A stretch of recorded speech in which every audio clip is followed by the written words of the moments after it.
En plena cena familiar, mi hermana soltó: «Mamá y papá dijeron que tengo que vivir contigo».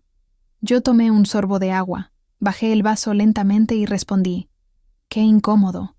Vendí la casa el viernes pasado. Y no, ya no es mía, porque dejé de vivir para ustedes». El silencio que siguió fue tan pesado que podían cortarlo con un cuchillo. Mi nombre es Mariana, tengo 28 años y soy enfermera en Guadalajara. Durante toda mi vida fui la hija responsable, la que resolvía todo, la que sacrificaba todo por mi familia. Renata, mi hermana de 23 años, siempre fue la consentida de mis padres, dueños de una pequeña cadena de restaurantes en Zapopan. Mientras ella recibía todo en bandeja de plata, yo trabajaba dobles turnos para pagar mi propia casa. Esa noche, en el restaurante de Tlaquepaque, creían que me tenían acorralada. Pensaban que podrían usar mi hogar como solución a sus problemas, igual que habían hecho durante años. Lo que no sabían era que llevaba 4 meses planeando esto. No fue una decisión impulsiva, fue mi liberación. Las velas parpadeaban en el restaurante La Casa de los Azulejos, en Tlaquepaque, proyectando sombras danzantes sobre los manteles bordados y las copas de cristal. El aroma a mole y tortillas recién hechas llenaba el aire, pero yo tenía el estómago cerrado. Mis padres habían elegido este lugar por una razón. Era aquí donde celebrábamos los grandes anuncios familiares: la graduación de Renata de la preparatoria, su primer trabajo en la boutique del centro, su compromiso fallido con aquel muchacho rico de Zapopan. Siempre buenas noticias. Para ella: «Mariana, qué bueno que pudiste venir». Mi madre sonreía con esa expresión que conocía demasiado bien, los labios curvados hacia arriba, pero los ojos calculadores. «Tenemos algo maravilloso que contarte». Yo tomé mi copa de agua, sintiendo el cristal frío contra mis dedos. Había trabajado doble turno en el hospital esa mañana para poder estar aquí. Mis pies todavía dolían dentro de los zapatos de enfermera que no había tenido tiempo de cambiar. Mi padre se aclaró la garganta. «Hija, tu hermana está pasando por un momento difícil». Renata apareció en ese momento, como si hubiera estado esperando su entrada perfectamente cronometrada. Llevaba un vestido nuevo, que reconocí inmediatamente como una marca cara del Palacio de Hierro. Sus ojos estaban ligeramente enrojecidos, como si hubiera estado llorando. Actuación nivel profesional. «No tengo a dónde más ir», susurró, dejándose caer en la silla frente a mí con un suspiro dramático. Ahí estaba, la frase que había escuchado 1000 veces en mi infancia. Renata necesitaba algo. Los padres la apoyarían incondicionalmente, y yo tendría que sacrificar algo para que todo funcionara. Era como una obra de teatro que habíamos representado durante años, solo que esta vez yo conocía mi papel demasiado bien. Cuando tenía 12 años, Renata necesitaba mi bicicleta, porque la suya se había roto. Nunca me la devolvió. Cuando tenía 18, necesitaba que renunciara a mi beca de intercambio para que el dinero familiar pudiera pagar sus clases de francés. Su departamento resultó ser inadecuado, continuó mi padre, evitando mis ojos. Y con los gastos del negocio, no podemos ayudarla económicamente en este momento. Los gastos del negocio. Los mismos gastos que no les impidieron comprarle a Renata ese carro del año pasado, o pagar su viaje a Cancún el mes anterior, o financiar sus clases de yoga caras en esa academia exclusiva de Providencia. El tintineo de los cubiertos me trajo de vuelta al presente. Mi padre estaba esperando una respuesta, con esa mirada que decía: «Ya sabes cuál es tu obligación». «Tu casa es grande, hija», dijo tomando un sorbo de su cerveza, como si estuviera hablando del clima. «Tiene 3 recámaras. Es lo justo que apoyes a tu hermana en estos momentos difíciles. Lo justo». Mi madre asintió con fervor. «Exactamente. Es lo que hacen las hermanas que se aman, lo que hace la familia». Intenté hablar. Levanté la mano para interrumpir, pero mi padre continuó como si yo fuera invisible. Igual que cuando tenía 16, y traté de explicar por qué no podía prestar mi carro para la fiesta de Renata. Renata no puede pagar renta ahora mismo, pero es temporal, solo hasta que se estabilice. Temporal.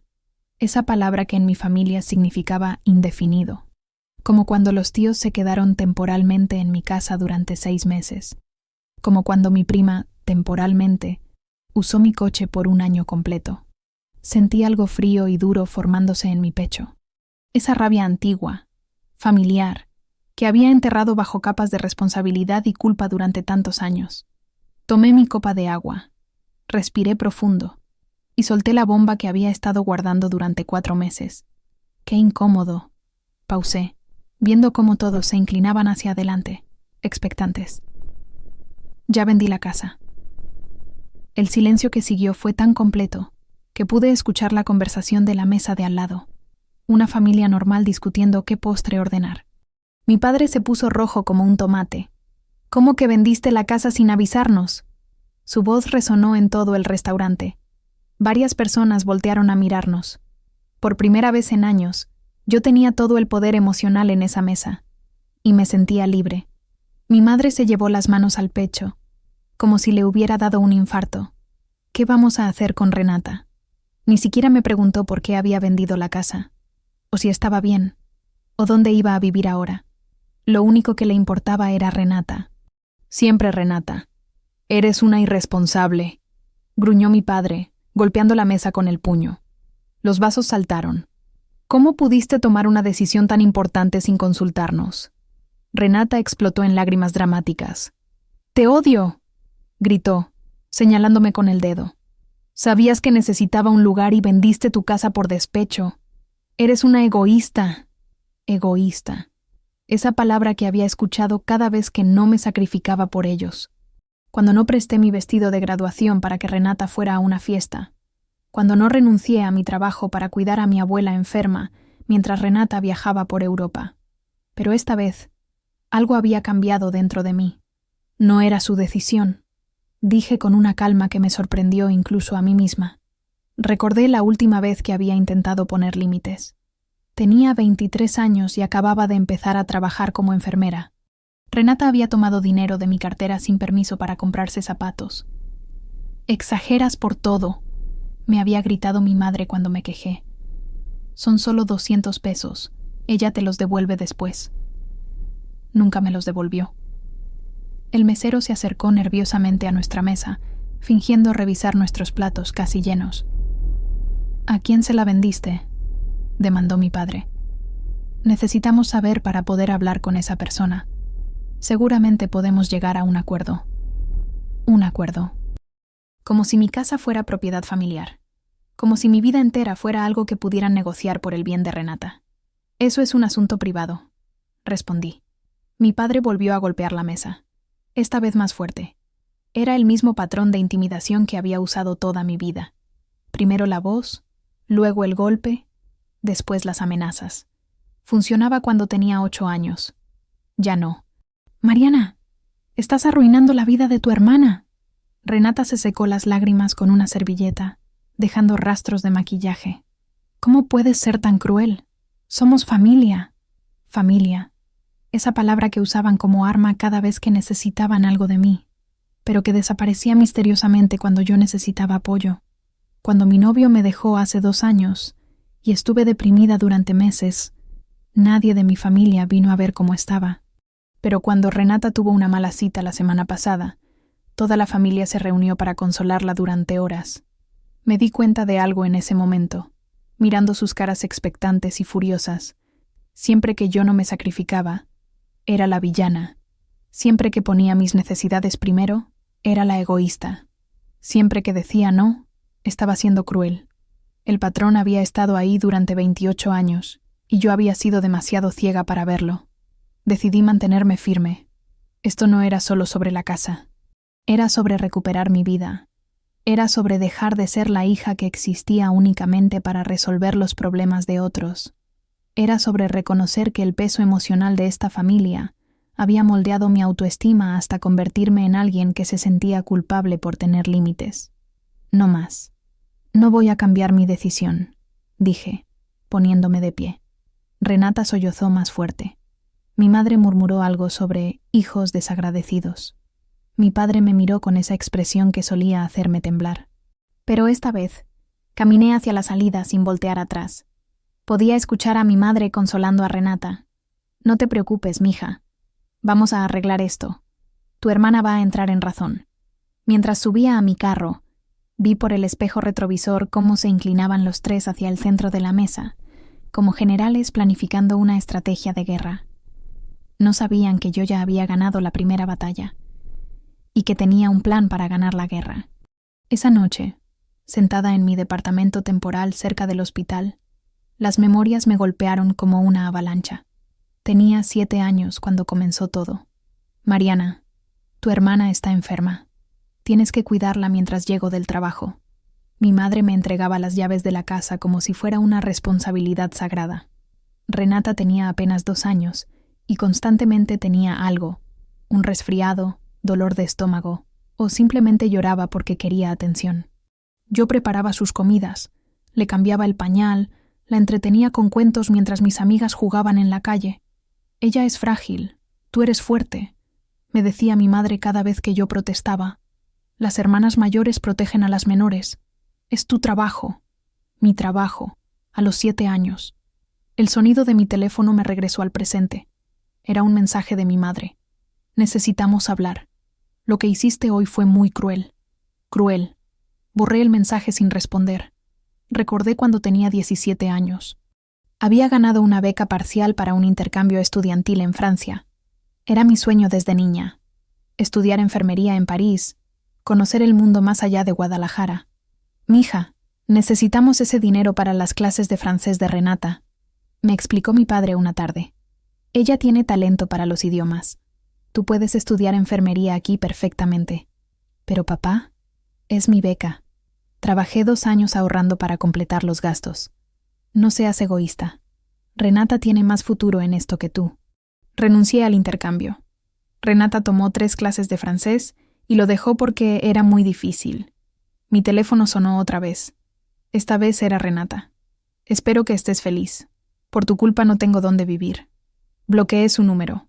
A los 19, trabajaba en 2 empleos. Enfermera auxiliar en el hospital durante el día y mesera en un restaurante por las noches.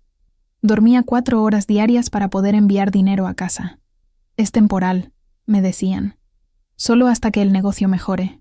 El negocio nunca mejoró, pero de alguna manera siempre había dinero para los caprichos de Renata. Cuando cumplí 21, mis padres compraron un Jetta nuevo para Renata por su cumpleaños número 18. No hagas una escena, me suplicó mi madre cuando protesté. Sabes que ella lo necesita más. Tú puedes caminar al hospital. Caminaba 40 minutos bajo el sol de Guadalajara mientras Renata paseaba en su carro nuevo por el centro comercial. Para sus 15 años, mis padres habían pedido prestado mis ahorros de toda la vida. 47,000 pesos que había guardado centavo a centavo desde los 14 años. Te los devolvemos después de la fiesta, prometió mi padre. Nunca me devolvieron ni un peso. La fiesta fue en el Salón Los Arcos de Zapopan. Mariachi, vestido de 15,000 pesos, cena para 150 personas. Todo pagado con mi dinero.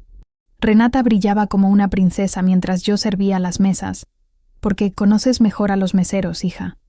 Esa noche lloré en el baño del salón, mientras escuchaba los aplausos para mi hermana. Nunca me reconocieron el sacrificio. Cuando Renata se embriagó en la fiesta y vomitó en el vestido caro, mis padres dijeron, «Es normal, está emocionada».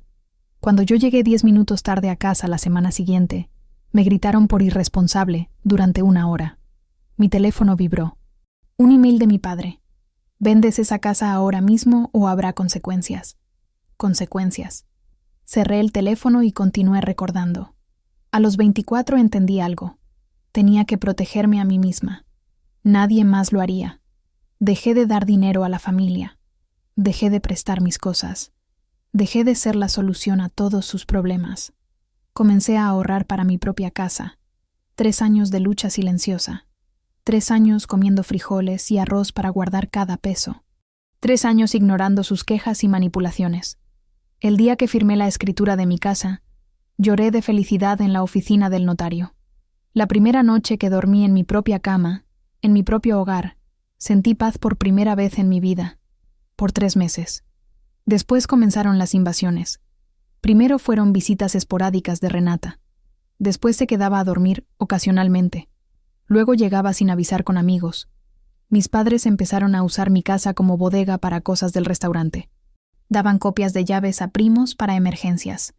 Regresaba del hospital exhausta y encontraba mi sala convertida en centro de reuniones familiares. «Es tu familia», decía mi madre cuando protestaba.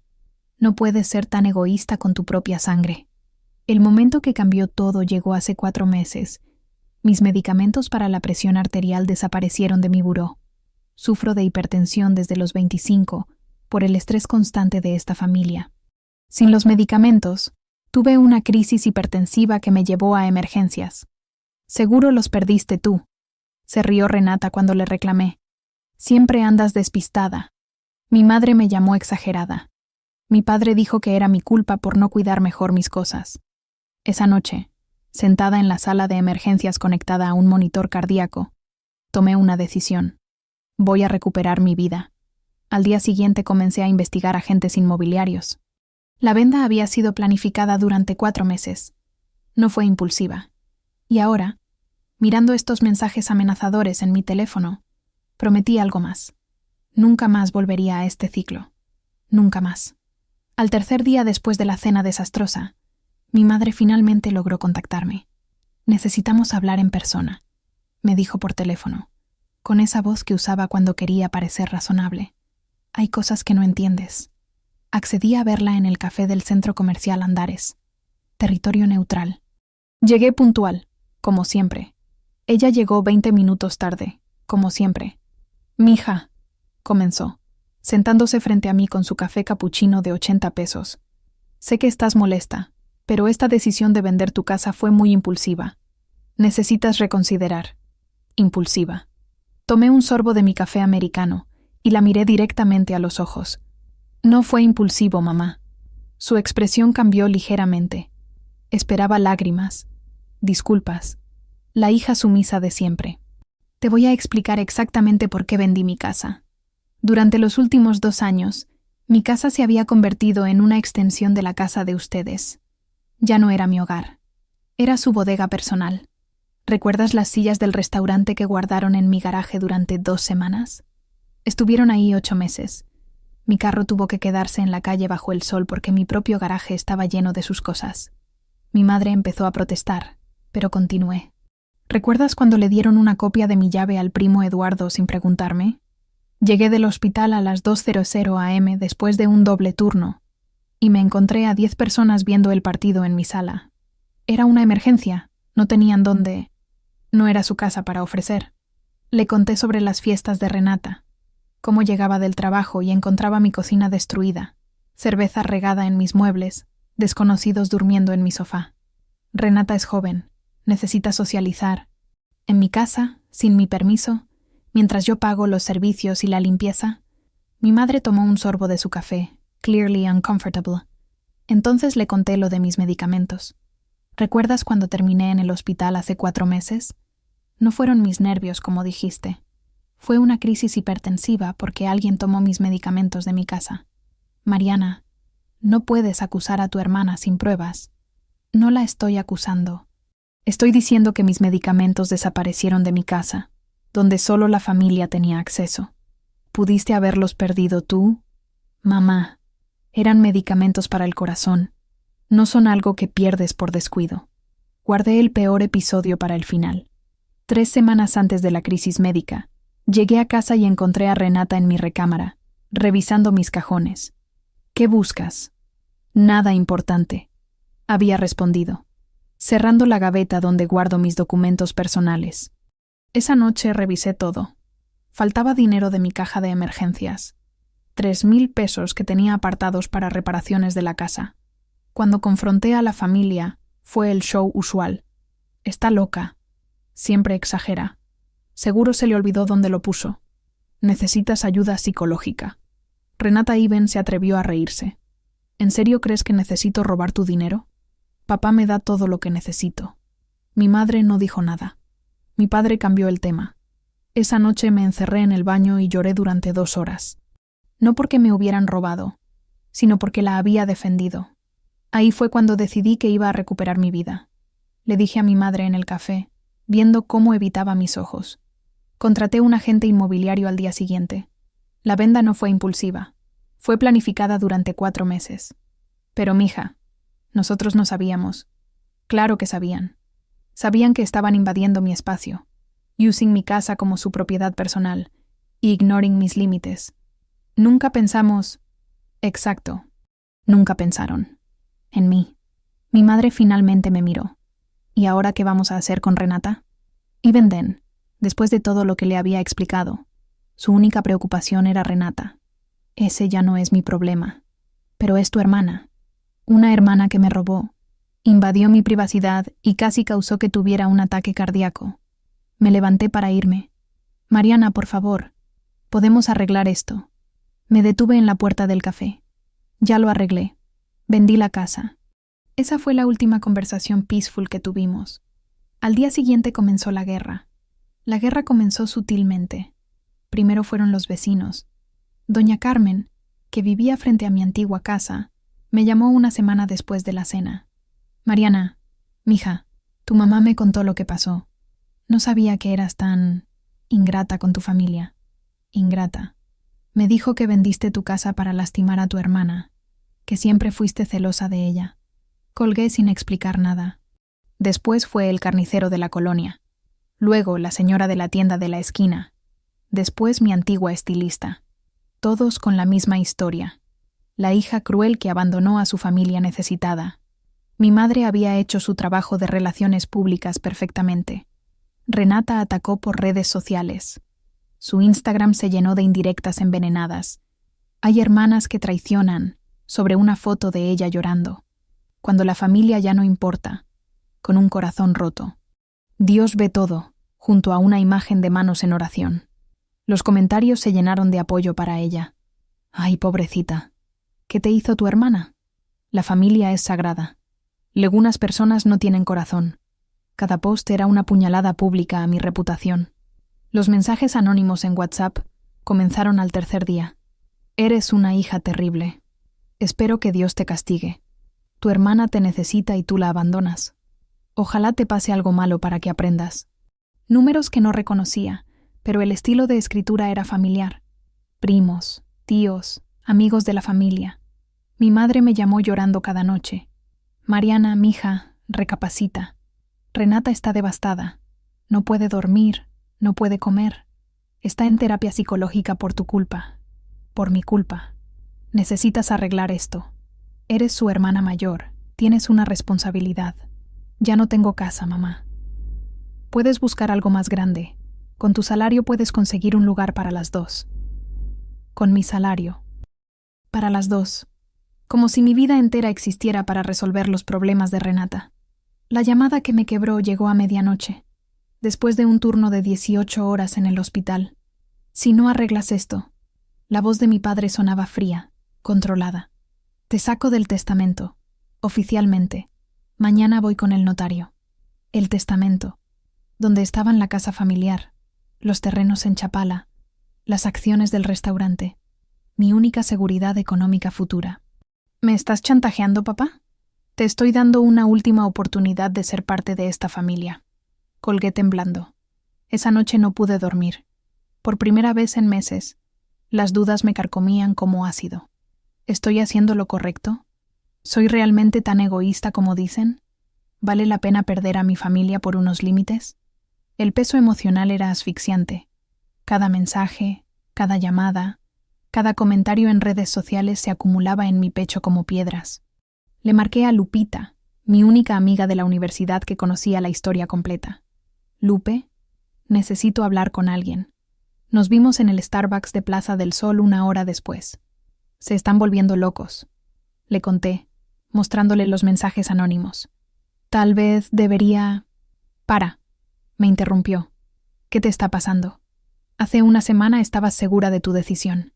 Es que tal vez sí soy egoísta. Tal vez debería encontrar una solución que funcione para todos. Lupita me agarró de las manos. Mari, escúchame. Hace 6 meses llegaste a mi casa llorando porque encontraste a desconocidos en tu cama. ¿Lo recuerdas? Lo recordaba. Hace 1 año cancelaste nuestro viaje a Puerto Vallarta porque la familia necesitaba el dinero. ¿Para qué era? Para las clases de canto de Renata. ¿Las terminó? No. Mari, esto no es normal. Ninguna familia normal se comporta así. Esa noche decidí buscar ayuda profesional. La licenciada Patricia Hernández me recibió en su consulta en Providencia 3 días después. «Doctora», le dije en la primera sesión, «creo que estoy perdiendo la cordura. Mi familia dice que soy egoísta, pero yo siento que estoy defendiéndome. Cuénteme su historia». Le narré todo, desde la infancia hasta la venta de la casa. «Mariana», me dijo al final, «¿sabe lo que es cargar un costal lleno de piedras ajenas?». Negué con la cabeza. Es exactamente lo que ha estado haciendo durante 28 años, cargando el peso emocional, económico y psicológico de una familia entera. Pero son mi familia. Usted no es responsable del caos de otros, ni siquiera de su propia hermana. Esas palabras me golpearon como un rayo. Su familia ha creado un sistema donde usted es la solución a todos los problemas. Eso no es amor, eso es abuso. Abuso. Nunca había pensado en esa palabra. Pero me chantajean emocionalmente cada vez que pongo límites. Exacto, porque los límites amenazan el sistema que han construido a su costa. Salí de esa consulta con una claridad que no había sentido en años, pero la guerra estaba lejos de terminar. Al día siguiente, mi primo Miguel me llamó. «Prima, ten cuidado. Tus papás están hablando de obligarte legalmente a ayudar a Renata. Dicen que van a demandarte por abandono familiar». «¿Legalmente? Miguel, ¿eso es posible?» «No sé, pero están muy decididos. Tu papá ya fue a ver a un abogado», colgué sintiendo pánico. Pero después del pánico vino algo más fuerte. Determinación. Si querían guerra, la tendrían. Pero esta vez yo estaría preparada. Esta vez, yo tendría un plan. El licenciado Roberto Sánchez tenía su despacho en el piso 14 de una torre en Puerta de Hierro. Lo había conocido años antes cuando trabajé como enfermera privada para su esposa después de una cirugía. «Mariana», me dijo, ofreciéndome café en su oficina llena de libros de derecho. «Cuéntame qué necesitas». Le expliqué la situación completa. Mi familia amenazando con demandas. Los chantajes económicos. La campaña de desprestigio. ¿Existe alguna ley que me obligue a mantener a mi hermana adulta? Roberto negó con la cabeza. En México no existe obligación legal de hermanos adultos hacia otros hermanos adultos. La obligación alimentaria es solo entre padres e hijos, y entre cónyuges. Un alivio me inundó. Pero, continuó, pueden intentar demandarte por otros medios, calumnias, daño moral, incluso intentar invalidar la venta de tu casa si encuentran alguna irregularidad. ¿Qué puedo hacer? Documentar todo, cada amenaza, cada chantaje, cada invasión de tu privacidad. Si esto llega a los tribunales, necesitas evidencia. Salí de su oficina con una misión clara. Pasé los siguientes días reuniendo pruebas como una detective. Screenshots de todos los posts de Renata en redes sociales. Las capturas mostraban claramente su campaña de desprestigio, sus indirectas, los comentarios de apoyo basados en información falsa. Revisé mi teléfono buscando mensajes antiguos de manipulación familiar. Los encontré. «Mariana, necesitamos $5,000 para la reparación del carro de Renata. Es una emergencia. Mi madre, hace 6 meses. No puedes ser tan cruel con tu hermana. Solo son $2,000 para su curso de inglés. Mi padre, hace 1 año. Si realmente me amaras, me prestarías el dinero para mi viaje. Renata, hace 3 meses. Guardé prints de las amenazas veladas recientes. Espero que reconsideres. Sería terrible que perdieras a tu familia por algo tan pequeño. Mi madre, no me hagas tomar decisiones drásticas. Mi padre, vas a pagar por esto. Renata, organicé meticulosamente todos los documentos de la venta. Contratos, valuaciones, recibos. Todo mostraba que la transacción había sido legal, justa y transparente. Contraté un valuador independiente para confirmar que el precio de venta había sido correcto para el mercado. 1,850,000 pesos por una casa de 3 recámaras en Providencia. Precio justo. Al día siguiente abrí una cuenta bancaria en un banco diferente, donde mi familia no tuviera ningún acceso o información. Comencé a buscar apartamentos en Querétaro. Querétaro estaba a solo 3 horas de Guadalajara, pero era otro mundo.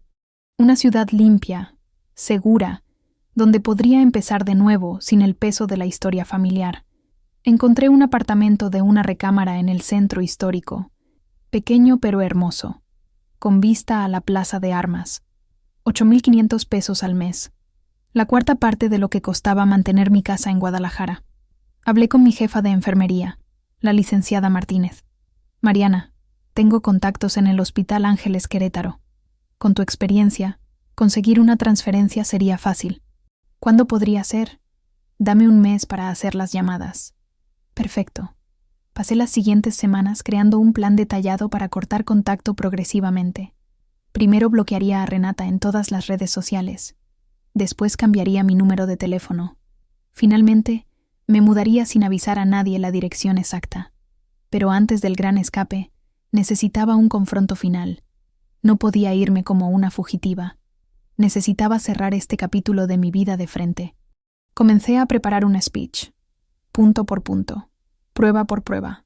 Todo lo que nunca había podido decirles. Me fortaleció emocionalmente con las sesiones de terapia. Mariana, me dijo la doctora Hernández en nuestra cuarta sesión, usted tiene derecho a vivir su propia vida. No es egoísmo, es supervivencia. Me fortaleció legalmente con las asesorías de Roberto. Tienes todos los derechos de tu lado.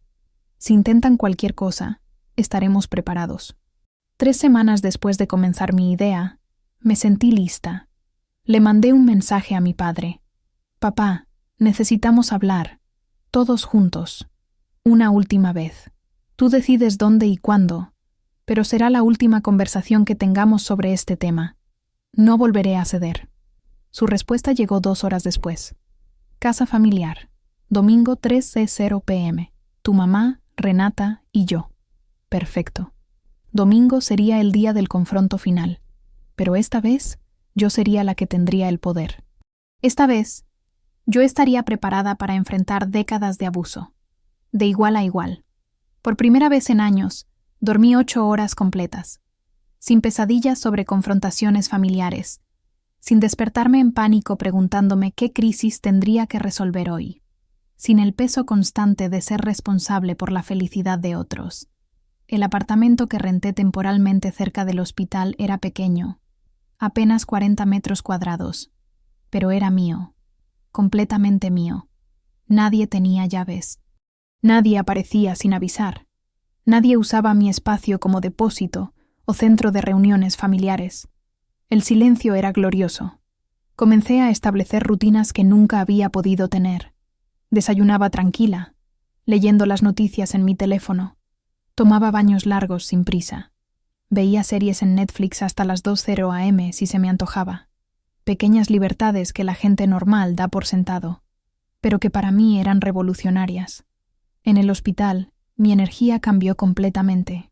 Sin el estrés constante de los problemas familiares, mi rendimiento mejoró notablemente. Mariana, te ves diferente, me dijo la doctora Ramírez durante una guardia nocturna. Más centrada. Centrada. Esa era exactamente la palabra. Gracias, doctora. Me siento mejor. Se nota. Tu atención a los pacientes siempre fue excelente, pero ahora tienes una calma que no tenías antes. Por primera vez en mi carrera, comencé a hacer conexiones sociales reales en el trabajo. Antes siempre declinaba invitaciones a cenas o reuniones porque tenía que ayudar a mi familia con algo. Carmen, una enfermera de la sala de cirugía, me invitó a su cumpleaños. No puedo. Había sido mi respuesta automática durante años.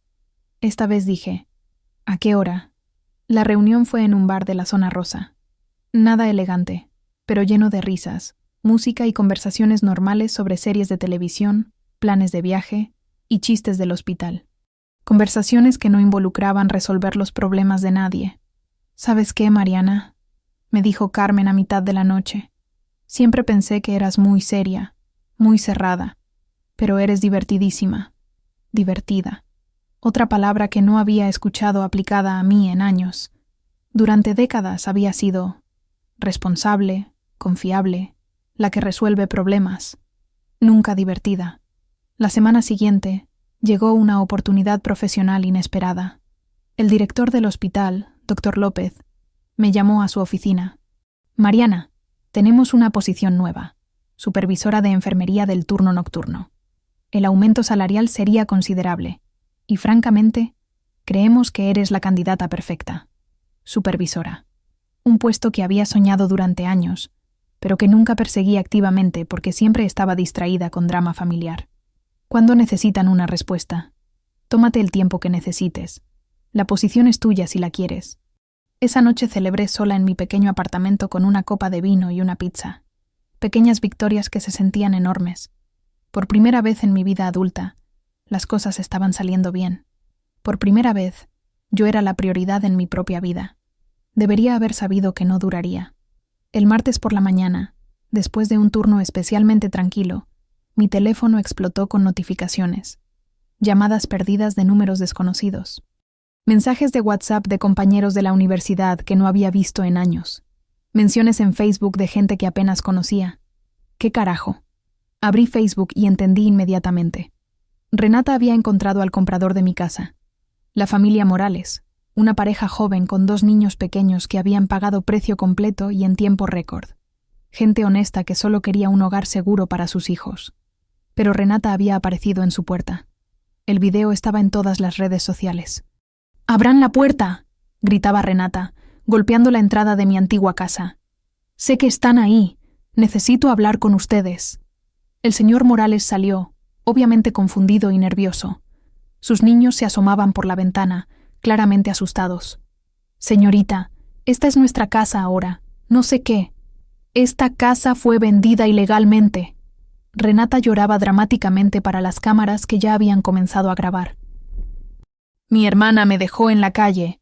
No tengo dónde vivir por culpa de esta venta. Señorita, por favor, váyase o llamaremos a la policía. Soy una mujer sin hogar. Todo por la crueldad de mi hermana. Por favor, necesito que me ayuden.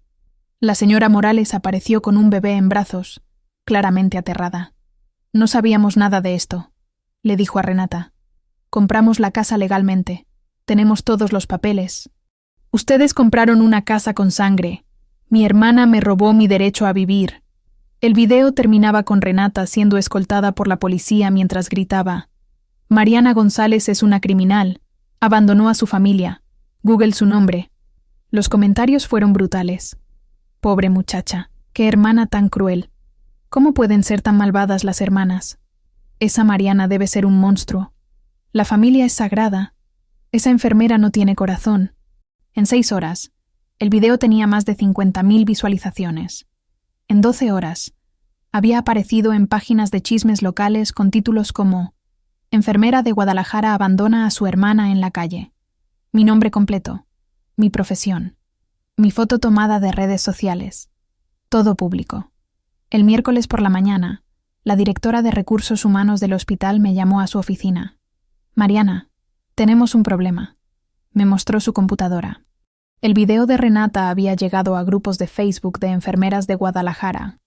Obviamente no podemos tomar decisiones basadas en rumores, me dijo cuidadosamente, pero la administración está preocupada por la exposición pública. Preocupada. ¿Qué significa eso exactamente? Significa que tal vez deberías considerar tomar algunas vacaciones mientras esto se calma. Vacaciones forzadas. ¿Y la promoción? Está en pausa. En pausa. Salí de esa oficina sintiéndome como si me hubieran golpeado en el estómago. Renata había conseguido lo que quería. No solo me había humillado públicamente, sino que estaba afectando mi carrera profesional. Esa noche, sentada en mi pequeño apartamento, viendo cómo los comentarios crueles se multiplicaban en redes sociales, entendí algo fundamental. Esto ya no era una disputa familiar privada. Esto se había convertido en una guerra pública. Y en las guerras públicas, quien controla la narrativa, gana. Renata había tomado la primera movida, creando una historia donde ella era la víctima inocente y yo era la villana cruel. Pero había cometido un error fatal. Había hecho todo esto públicamente, con testigos, con videos, con evidencia. Si quería jugar sucio, podíamos jugar sucio. Pero esta vez, yo tendría las mejores cartas. Esta vez, yo controlaría la narrativa. Y cuando terminara de contar mi versión de la historia, el mundo entero sabría quién era realmente la víctima aquí. Era hora de contraatacar, estratégicamente, con evidencia, con la verdad. Pasé toda la noche planificando mi contraataque. No sería un video emocional llorando en la calle. No sería drama barato para generar lástima. Sería la verdad, documentada, con pruebas, presentada de forma profesional. Si Renata quería guerra mediática, la tendría. Pero esta vez, con las reglas del juego de alguien que realmente tenía razón. Configuré mi cámara del teléfono en mi sala, con buena iluminación, y mi uniforme de enfermera perfectamente planchado. Quería que me vieran como lo que soy, una profesional de la salud, no una villana de telenovela. Hola, comencé, hablando directamente a la cámara. Mi nombre es Mariana González. Soy enfermera registrada en Guadalajara, Jalisco, y probablemente han visto videos recientes sobre mí en redes sociales. Estoy aquí para contar mi versión de los hechos, no con gritos ni drama, sino con evidencia. Pausa para respirar. Todo comenzó cuando decidí vender mi casa después de años de abuso familiar. No abandoné a mi hermana. No la dejé en la calle. Lo que hice fue poner límites después de décadas de manipulación. Mostré la primera evidencia, el screenshot del post de Instagram de Renata. Esta es mi hermana usando redes sociales para crear una campaña de desprestigio en mi contra. Noten la fecha, 3 días antes de que apareciera en casa de los nuevos propietarios. Evidencia número 2. Los mensajes de WhatsApp pidiendo dinero. Estos son mensajes de mi hermana durante los últimos 6 meses, pidiendo dinero prestado que nunca devuelve. 3,000 pesos aquí, 5,000 allá, $2,000 para emergencias, que resultaban ser zapatos o salidas con amigos. Evidencia número 3. Fotos de mi casa convertida en bodega familiar. Estas fotos muestran mi garaje lleno de muebles del negocio de mis padres. Mi propio carro tuvo que quedarse en la calle durante 8 meses porque mi familia usaba mi casa como depósito. La evidencia más fuerte vino al final. Y esto, mostré la foto de mi medicamento para el corazón. Son los medicamentos que misteriosamente desaparecieron de mi casa, causando una crisis hipertensiva que me llevó al hospital. Cuando confronté a mi familia sobre estos medicamentos que literalmente necesito para vivir, me dijeron que seguramente los había perdido yo. Terminé con calma, sin lágrimas, sin gritos. No estoy aquí para destruir a mi familia. Estoy aquí para aclarar que poner límites no es crueldad, que vender mi casa que yo pagué con mi trabajo no es un crimen, y que decir no después de décadas de abuso no me convierte en una mala hermana. Solo me convierte en alguien que finalmente aprendió a valorarse a sí misma. Subí el video a las 8:00 p.m. del jueves. A las 9:00 p.m. tenía 100 comentarios. A las 10:00 p.m., 500. A medianoche, el video había sido compartido más de 1000 veces. Pero esta vez, los comentarios eran completamente diferentes. Dios mío, lo que tu familia te hizo es horrible. Como enfermera, entiendo el estrés por el que debes haber pasado. Qué valiente eres por poner límites. Muchas de nosotras necesitamos aprender esto. Tu hermana manipuló las redes sociales para hacerte quedar mal. Eso es malvado. Yo también trabajo en salud, y la presión familiar así literalmente te puede matar. El viernes por la mañana, el doctor García Ponce, director médico de otro hospital, comentó en el video: como profesional de la salud, apoyo completamente a la enfermera González.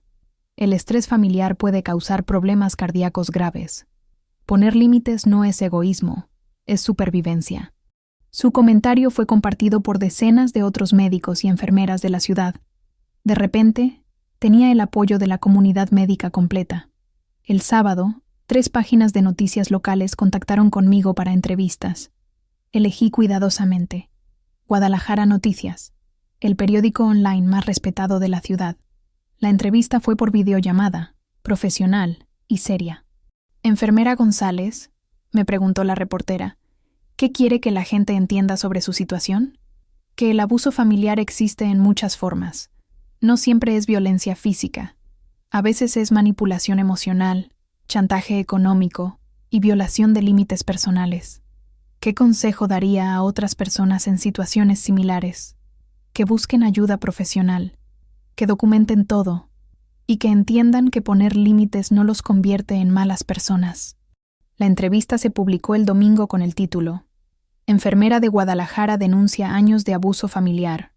Poner límites no es crueldad. El artículo incluía screenshots de mis evidencias, comentarios de apoyo de profesionales médicos y un análisis sobre la manipulación en redes sociales. El impacto fue inmediato. Amigos de mis padres comenzaron a hacer preguntas incómodas. ¿Es verdad que usaban la casa de Mariana como bodega? ¿Realmente desaparecieron sus medicamentos del corazón?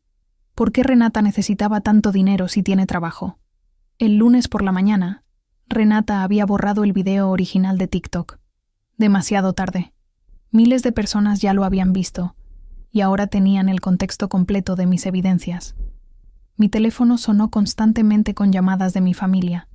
No contesté ninguna. Mis padres me enviaron emails desesperados. «Mija, necesitamos hablar. Esto se salió de control. Mariana, por favor, estás destruyendo la reputación de la familia. Tu hermana está devastada. Borra ese video». Bloqueé todos sus contactos. El martes, la directora de Recursos Humanos me llamó nuevamente. «Mariana, después de revisar la situación completa, queremos ofrecerte disculpas. La promoción a supervisora sigue disponible si la quieres». «La quiero». «Excelente. ¿Puedes empezar el lunes?» Esa noche, leyendo los miles de comentarios de apoyo en mi video, entendí algo fundamental. Durante 28 años, mi familia había controlado la narrativa de mi vida. Ellos decidían quién era la víctima y quién era la villana. Ellos decidían qué era justo y qué era egoísta. Ellos decidían cuándo yo estaba exagerando y cuándo tenía razones válidas para estar molesta. Por primera vez en mi vida, yo controlaba mi propia historia, y el mundo entero había escuchado mi verdad. La guerra pública que Renata había comenzado se había vuelto en su contra completamente. Ahora yo tenía la voz, y nunca más la volvería a perder. El mensaje llegó un martes por la tarde, firmado por mi padre con un tono que intentaba sonar conciliador. «Mariana, necesitamos resolver esto como familia. Una reunión final para limpiar todo este malentendido. Salón comunitario de la Colonia Americana. Viernes, 6:00 p.m. Solo nosotros 4. Limpiar malentendidos». Como si 28 años de abuso fueran simplemente una confusión que se podía arreglar con una conversación. Leí el mensaje 3 veces, sintiendo cómo la rabia controlada se movía en mi pecho. Esta vez no era desesperación. Era determinación pura. Acepté la reunión, pero bajo mis propias condiciones. «Estaré ahí», le respondí, «pero voy a grabar toda la conversación. Es legal en México con previo aviso, y ustedes quedan notificados desde ahora». «¿Para qué necesitas grabar?», me respondió inmediatamente. «Para que quede registro de todo lo que se diga. No más versiones manipuladas después». No hubo respuesta durante horas. Probablemente estaban deliberando en grupo, tratando de encontrar una forma de mantener control. Los siguientes 3 días los pasé preparándome como si fuera a presentar un caso legal. Imprimí evidencias. Organicé cronologías. Preparé respuestas para cada manipulación posible. El viernes llegué al salón comunitario 15 minutos antes de la hora acordada. Era un espacio neutro, con mesas de plástico y sillas plegables que utilizaban para juntas vecinales. Perfecto para lo que tenía planeado. Instalé mi teléfono en un tripié improvisado, con el ángulo perfecto para capturar toda la mesa. Hice pruebas de audio para asegurarme de que fuera claro. Organicé mis documentos impresos en una carpeta roja marcada con etiquetas. Evidencias físicas. Cronología detallada. Pruebas de cada abuso. Todo lo que nunca había podido presentar de forma organizada porque siempre me interrumpían, me gritaban o me manipulaban emocionalmente antes de poder terminar un argumento. Mis padres llegaron juntos a las 6:05 p.m., 5 minutos tarde como siempre habían sido para todo lo que involucrara mis necesidades. Mi madre llevaba su mejor vestido negro, el que usaba para funerales. Su expresión de madre sufrida estaba perfectamente ensayada. Cejas fruncidas, labios en línea triste, ojos que parecían contener lágrimas. Mi padre caminaba con esa postura rígida que usaba cuando quería intimidar. Hombros hacia atrás, pasos pesados, barbilla levantada. Los mismos trucos psicológicos de siempre. «¿En serio vas a grabar esto?», preguntó mi madre, viendo el teléfono como si fuera un arma nuclear. «Absolutamente. Quedan oficialmente notificados de que esta conversación será grabada para protección legal mutua». «No veo por qué», comenzó mi padre. porque durante 28 años ustedes han cambiado la versión de los hechos después de cada conversación importante. Esta vez queda registro permanente. Se sentaron incómodos, evitando mirar directamente hacia la cámara. Renata llegó 10 minutos después, claramente furiosa. Tenía ojeras profundas y su cabello se veía descuidado, sin el styling perfecto de sus fotos de Instagram. Su maquillaje estaba corrido en las esquinas, como si hubiera estado llorando. El contraste con su imagen pública perfecta era brutal. «¿Qué es esta porquería de grabar?», gritó antes de sentarse, dirigiéndose más hacia la cámara que hacia mí. «Es mi protección legal», respondí con la calma que había practicado frente al espejo. «Siéntense. Empecemos». Mi padre intentó inmediatamente retomar su rol tradicional de patriarca autoritario que controla las conversaciones familiares. «Mariana, esta situación ha llegado demasiado lejos. Tu video en internet está dañando la reputación de toda la familia. Los vecinos nos evitan. El restaurante está perdiendo clientes». ¿Mi video está dañando la reputación? Lo miré directamente a los ojos sin parpadear. ¿O los años de abuso que documenté en ese video están finalmente saliendo a la luz? No dramatices, intervino mi madre con el tono condescendiente que había usado conmigo desde niña. Nunca te abusamos, te amamos, siempre te hemos amado. Hoy hablamos con la verdad, dije, abriendo mi carpeta de evidencias y colocando la primera página sobre la mesa. Y la verdad tiene documentación, fechas, testigos, pruebas. Saqué la cronología detallada que había preparado con fechas exactas y descripciones específicas. 1998. Tengo 7 años. Me convierto en niñera no remunerada de Renata. Responsabilidades incluyen prepararle comida, cambiarle pañales, entretenerla mientras ustedes trabajan. Eso es normal entre hermanas, protestó mi madre automáticamente. ¿Normal que una niña de 7 años sea responsable por una bebé sin supervisión adulta durante horas? 2005. Tengo 14 años. Comienzo a trabajar los fines de semana en la panadería para ayudar a la familia. Renata tiene 9 años y recibe su primera mesada semanal de 200 pesos. Necesitábamos el apoyo económico, murmuró mi padre, pero su voz había perdido la autoridad inicial. 2010. Tengo 17 años. Renuncio a mi beca de intercambio estudiantil a Francia, valorada en 180.000 pesos, para que Renata pueda tomar clases privadas de francés que cuestan 45.000 pesos. Saqué la copia de la carta de aceptación de la beca que había conservado todos estos años. Renata asistió a exactamente 3 clases antes de abandonar el curso porque era muy difícil y aburrido. Renata se removió incómoda en su silla, evitando mirar el documento. 2012. Ustedes piden prestado mis 47.000 pesos de ahorros que había juntado trabajando desde los 14 años para la fiesta de 15 años de Renata. Nunca me devuelven ni un peso. Eso fue una inversión en la familia, tartamudeó mi madre. ¿Una inversión? Saqué las fotografías de esa noche. Aquí estoy yo, sirviendo mesas en la fiesta que financié con mi dinero.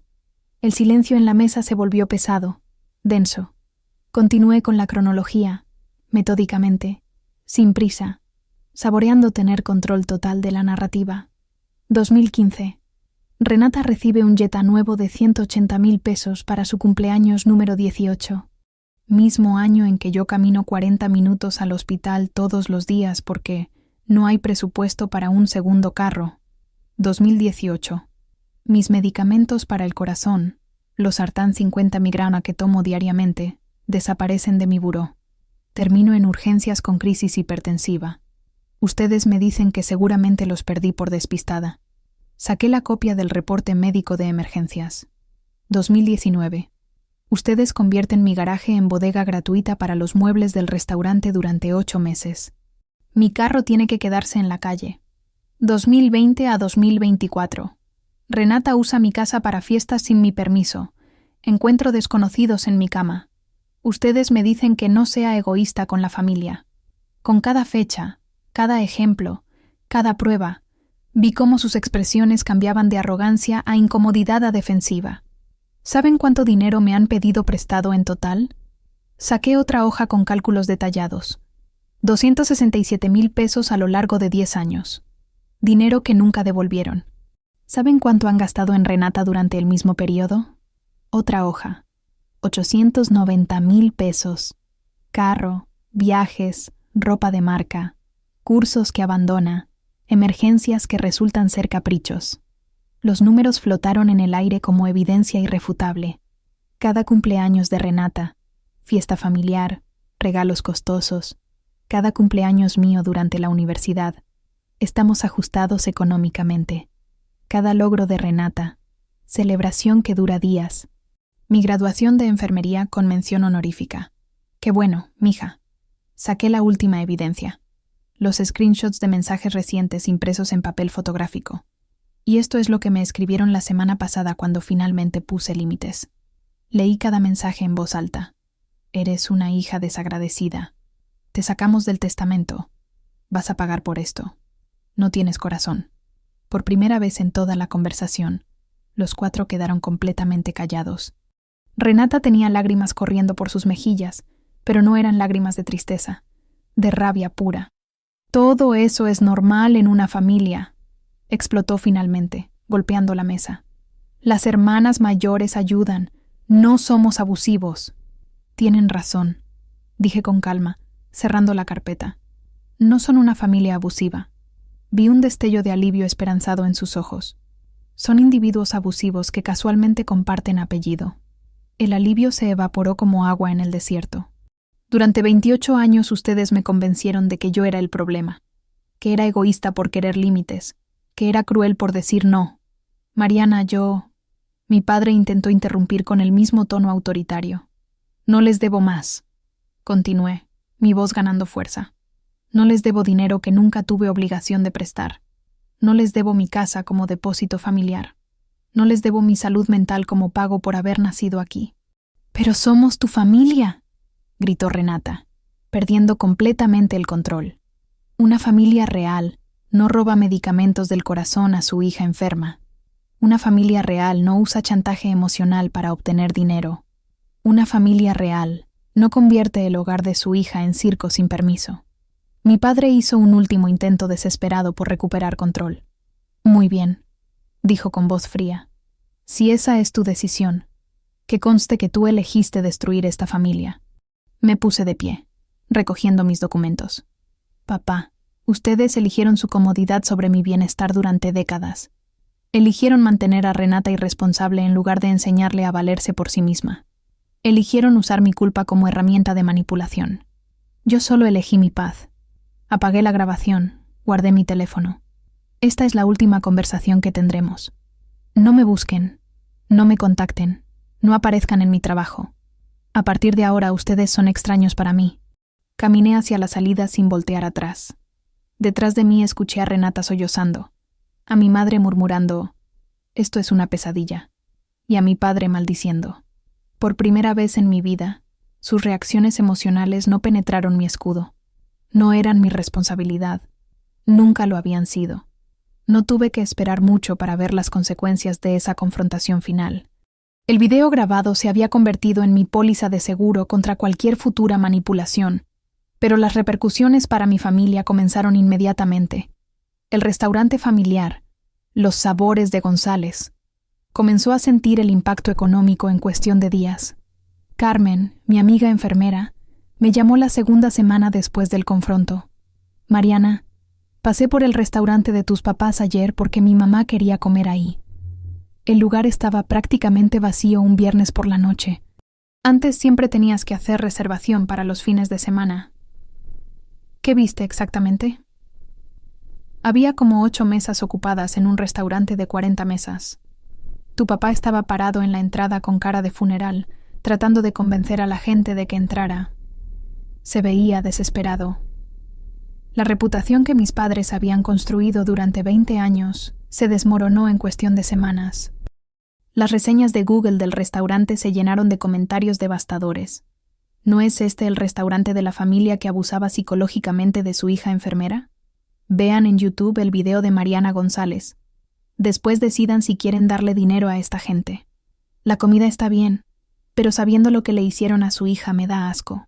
¿Cómo puedes confiar en gente que roba medicamentos del corazón a su propia hija? Cada reseña negativa aparecía en la primera página de resultados cuando alguien buscaba el restaurante.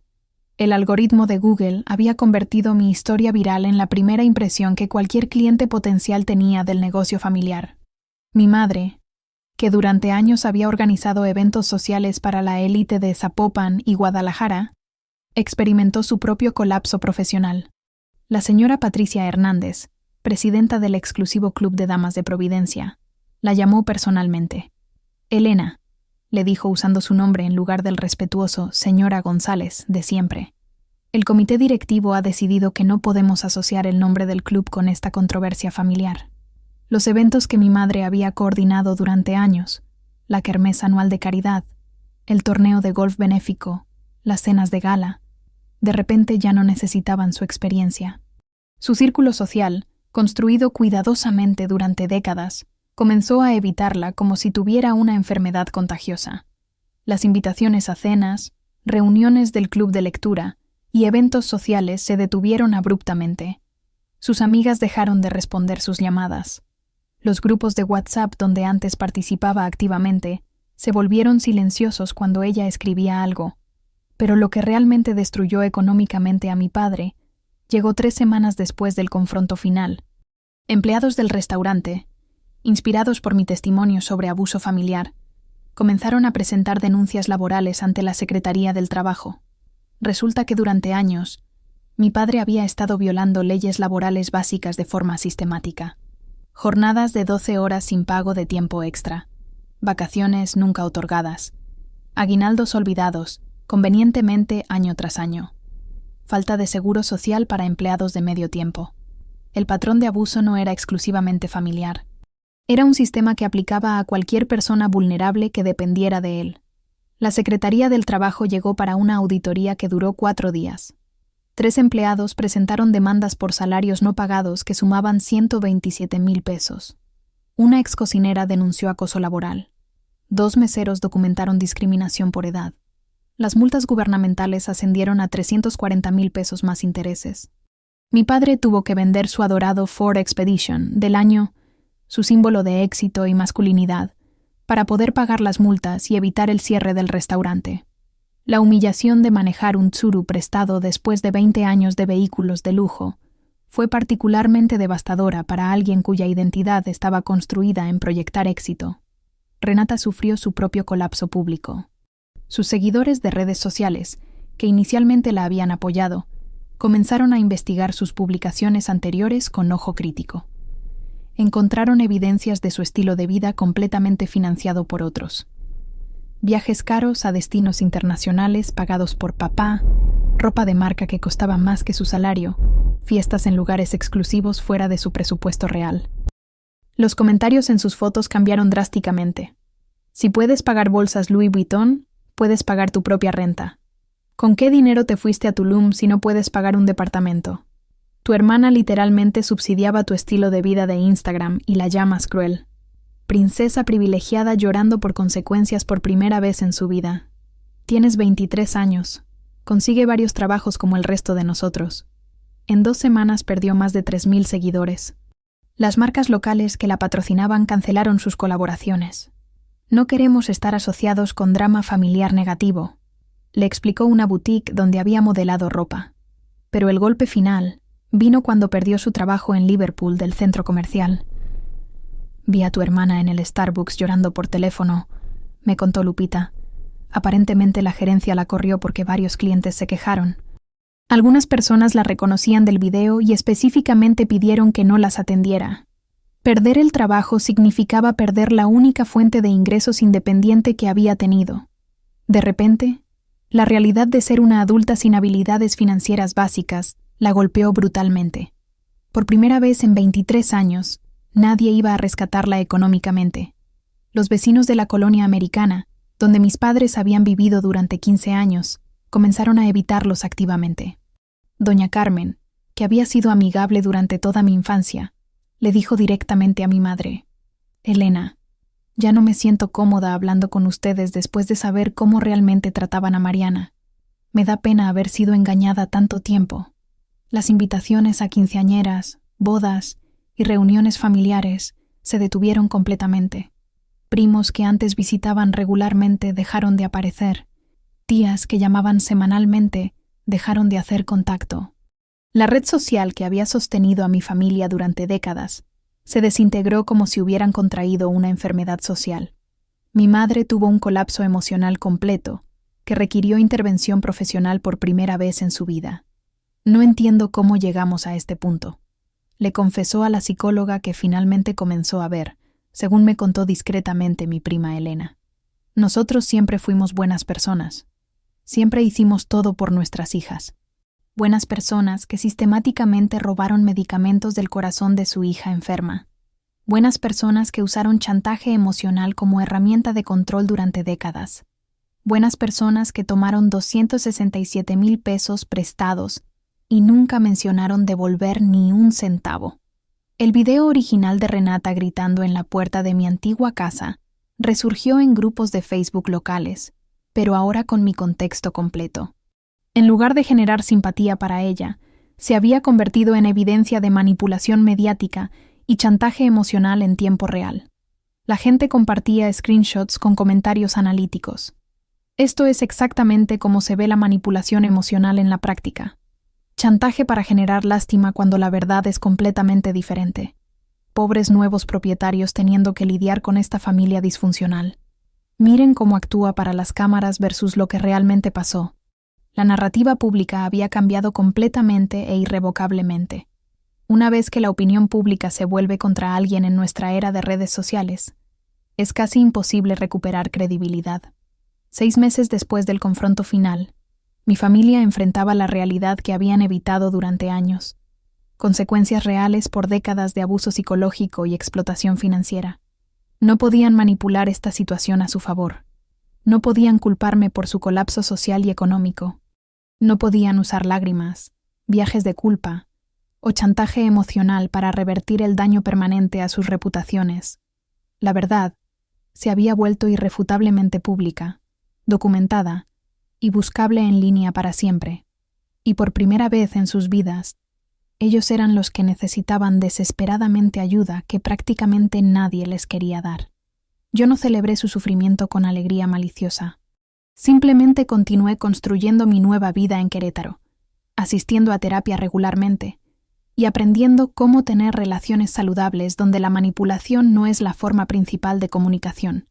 Mientras ellos enfrentaban las ruinas de lo que habían creado a través de décadas de comportamiento abusivo, yo finalmente era completamente libre para crear algo mejor, sin culpa carcomiendo mi paz, sin manipulación envenenando mis decisiones, sin cargar el peso emocional de consecuencias por decisiones que nunca fueron mías.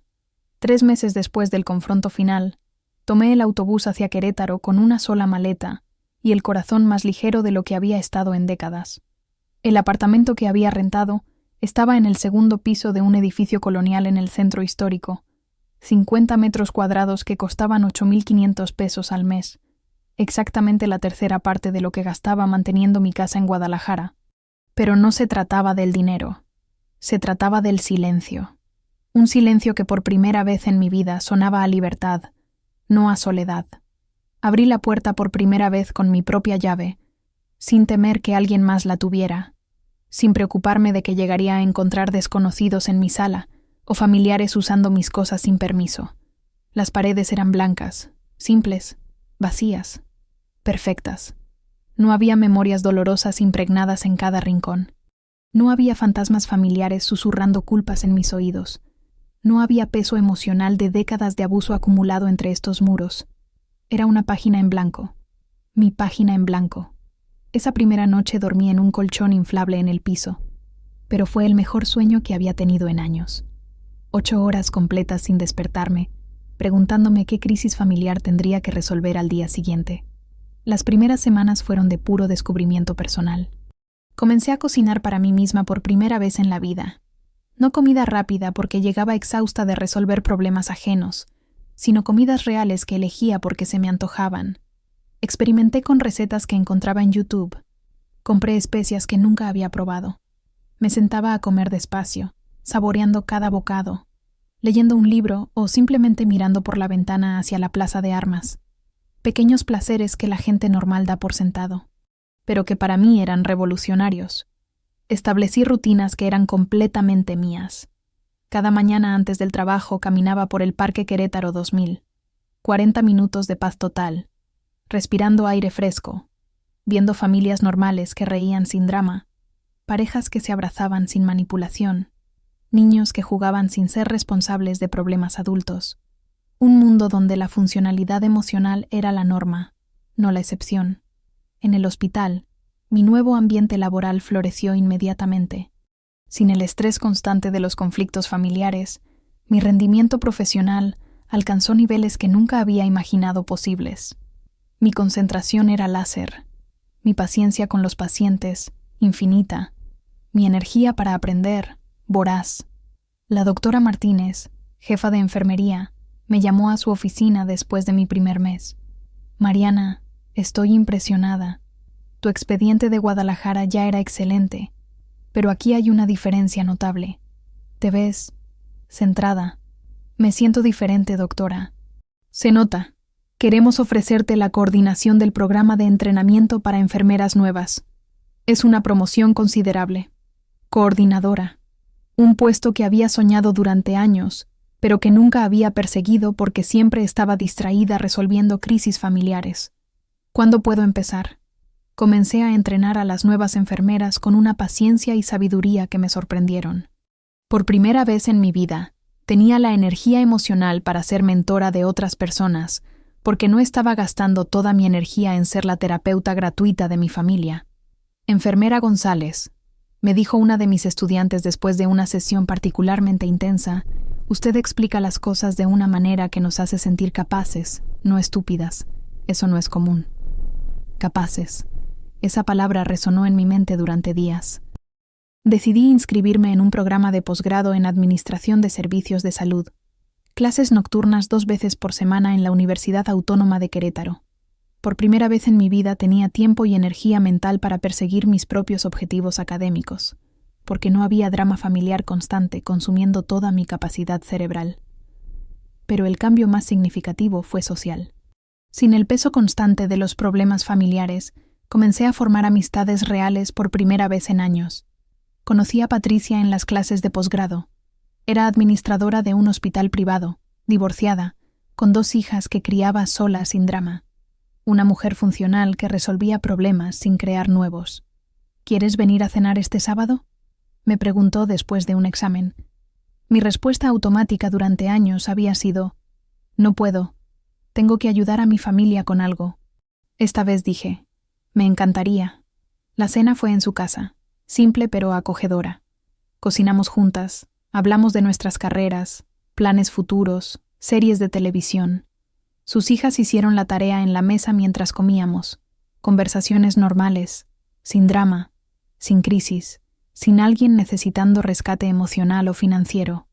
Mariana, me dijo Patricia mientras lavábamos platos, tienes una energía muy tranquila. Es relajante estar contigo. Tranquila. Otra palabra que nunca había escuchado aplicada a mí. Lentamente fui construyendo un círculo social de personas emocionalmente sanas. Compañeras del hospital que invitaban a reuniones sin agenda oculta. Colegas de la universidad con quienes formé un grupo de estudio que realmente estudiaba. Y lo más importante, aprendí a decir no sin culpa. Cuando Patricia me pidió que cuidara a sus hijas un fin de semana porque tenía una emergencia familiar, mi primer instinto fue decir que sí automáticamente, pero me detuve. Patricia, ese fin de semana tengo planes. ¿Hay alguien más que pueda ayudarte? Claro, no hay problema. Le pregunto a mi hermana. Y eso fue todo. No hubo drama. No hubo culpa. No hubo manipulación emocional. No hubo amenazas de terminar la amistad. Solo una conversación normal entre adultos funcionales. Después de 6 meses de terapia intensa con la licenciada Hernández en Guadalajara, decidí que era hora de cerrar ese capítulo. Doctora, siento que he recuperado mi vida completamente. Mariana, el progreso que has hecho es extraordinario. Has pasado de ser una víctima de abuso familiar a ser una mujer empoderada con límites claros. ¿Cree que estoy lista para continuar sin terapia? Creo que has desarrollado las herramientas necesarias para mantener tu bienestar emocional. Pero quiero que sepas que siempre puedes volver si necesitas apoyo. Creé rutinas saludables que reemplazaron décadas de caos familiar. Ejercicio matutino, comidas balanceadas, lectura antes de dormir, tiempo de calidad conmigo misma sin sentir culpa por no estar resolviendo problemas ajenos. 8 meses después de mudarme a Querétaro, mi teléfono sonó con un número que reconocí inmediatamente. Renata. Había cambiado mi número, pero aparentemente había conseguido el nuevo a través de algún contacto. Mariana, por favor no cuelgues. Necesito hablar contigo. Su voz sonaba diferente, menos arrogante, más desesperada. No tenemos nada de qué hablar, Renata. Por favor, todo está muy mal. Perdí mi trabajo, mis amigos me evitan, no tengo dinero. Eso no es mi problema. Pero eres mi hermana. Ser hermanas no significa que yo sea responsable de arreglar las consecuencias de tus decisiones. Colgué sin sentir ni un ápice de culpa. Al día siguiente, mi madre me envió un email largo y manipulador. Hija, sé que estás molesta, pero la familia es sagrada. Tu hermana te necesita. Podemos arreglar todo si hablas con nosotros. Papá está dispuesto a disculparse. Borré el email sin responder. Una semana después, mi padre intentó un enfoque diferente. Mariana, he estado pensando mucho. Tal vez malinterpretamos algunas cosas. ¿Podríamos intentar empezar de nuevo? Bloqueé su número. Cada intento de contacto era una prueba de los límites que había establecido. Y cada vez que los mantuve firmes, me sentí más fuerte. 1 año después de mudarme a Querétaro, tuve una revelación mientras caminaba por el centro histórico una tarde dominical. Durante décadas había creído que necesitaba a mi familia para sentirme completa, pero la verdad era exactamente lo opuesto. No había perdido una familia. Me había liberado de una cárcel emocional. La paz que sentía no era temporal ni condicional. Era real, profunda y finalmente mía. 1 año después de aquella confrontación final en el salón comunitario, recibí una carta que no esperaba. La encontré en mi buzón un martes por la tarde, en un sobre blanco con membrete oficial. La dirección del remitente era mi antigua casa en Guadalajara. Era de la familia Morales, los nuevos propietarios. Estimada señora González, comenzaba la carta escrita a mano con caligrafía cuidadosa. Esperamos que se encuentre bien. Queríamos tomarnos el tiempo para agradecerle por la venta honesta de su hermosa casa. Continué leyendo con curiosidad creciente. Durante el proceso de compra, varias personas nos advirtieron sobre problemas familiares relacionados con la propiedad. Cuando investigamos más, encontramos su video en Internet y entendimos la situación completa. Queremos que sepa que el precio fue justo. La casa estaba en excelentes condiciones y toda la documentación fue transparente. Nos da pena saber por lo que pasó con su familia, pero admiramos su valentía. Nuestros hijos están felices aquí. Hemos convertido la casa en un verdadero hogar lleno de amor y risas. Creemos que eso es lo que usted hubiera querido. Con cariño y respeto, la familia Morales. Cerré la carta sintiendo algo que no había experimentado en meses. Cierre. Ciclo completado. Mi casa, que había representado tanto dolor y manipulación familiar, ahora albergaba a una familia que la apreciaba. Niños que jugaban en el jardín sin ser responsables de problemas adultos. Padres que respetaban el espacio de sus hijos. Era exactamente como debía ser. Esa misma semana llegó otro mensaje, pero este era muy diferente.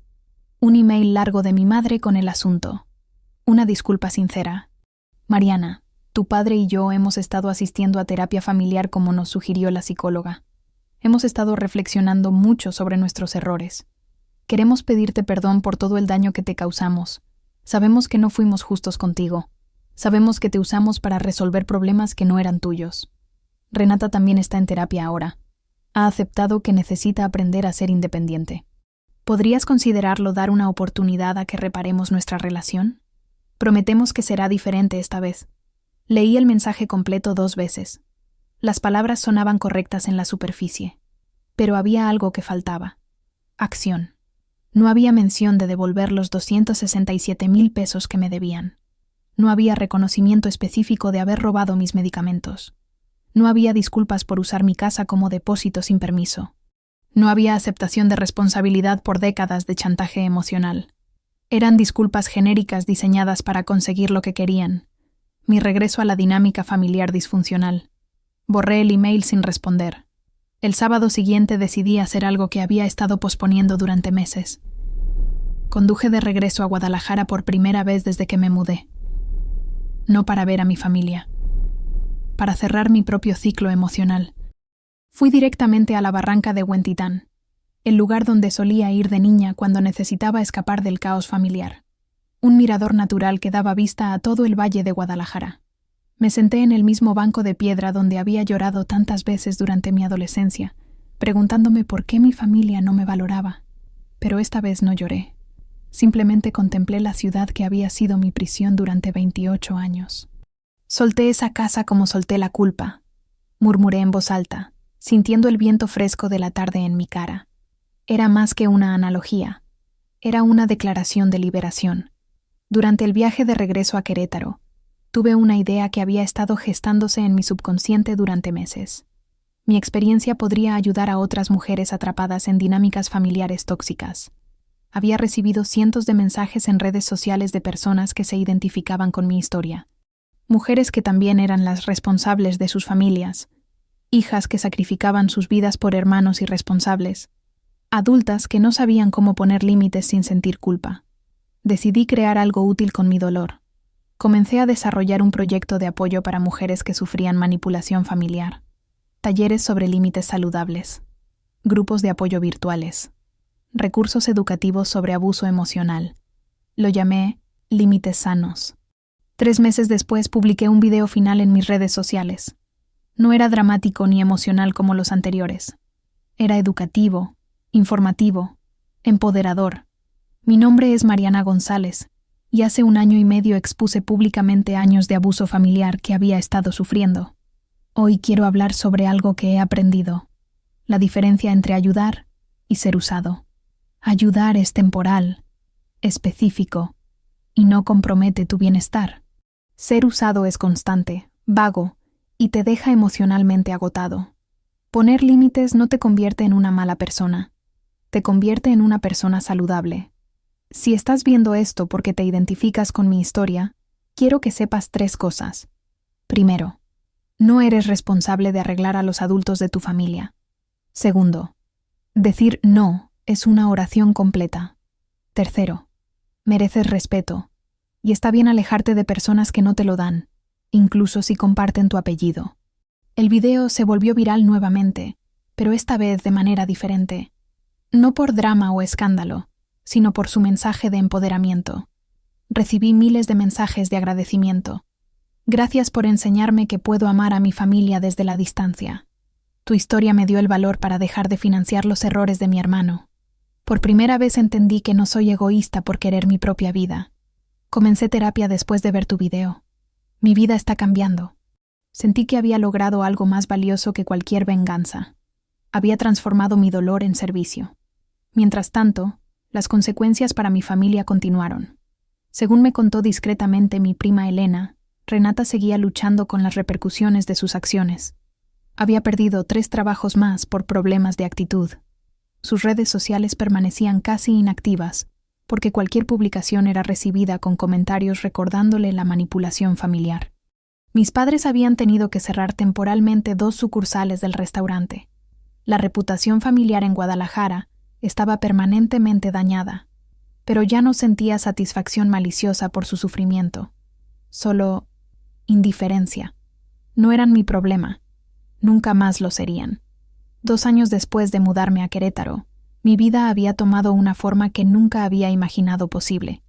Tenía un trabajo que amaba, donde me respetaban y valoraban. Amistades genuinas, basadas en reciprocidad, no en necesidad. Estudios de posgrado que perseguía porque quería, no porque alguien más decidiera mis prioridades. Una rutina diaria que giraba alrededor de mi bienestar, no del de otros. Paz mental, que no dependía del humor o las crisis de nadie más. Una noche, mientras preparaba la cena en mi pequeña cocina, mirando hacia la plaza de armas iluminada, tuve la revelación final. Durante décadas había buscado un hogar en lugares equivocados. En la aprobación de mis padres, en el agradecimiento de mi hermana, en la validación de una familia que nunca me la daría. Pero el hogar verdadero no era un lugar físico ni una relación externa. Era un estado interno de paz y autoaceptación. Había buscado familia en la sangre, cuando la verdadera familia se encuentra en la elección mutua de amor y respeto. Había buscado casa en 4 paredes, cuando el verdadero hogar era la comodidad conmigo misma. Encontré hogar dentro de mí. Susurré mientras apagaba las luces y me preparaba para otra noche de sueño tranquilo. Y por primera vez en mi vida, esa frase no era poesía, era mi nueva realidad. Si esta historia te impactó, deja tu like y suscríbete ahora mismo. Y no esperes más. Haz clic en el video que acaba de aparecer en tu pantalla y disfruta la próxima historia. Hasta allá.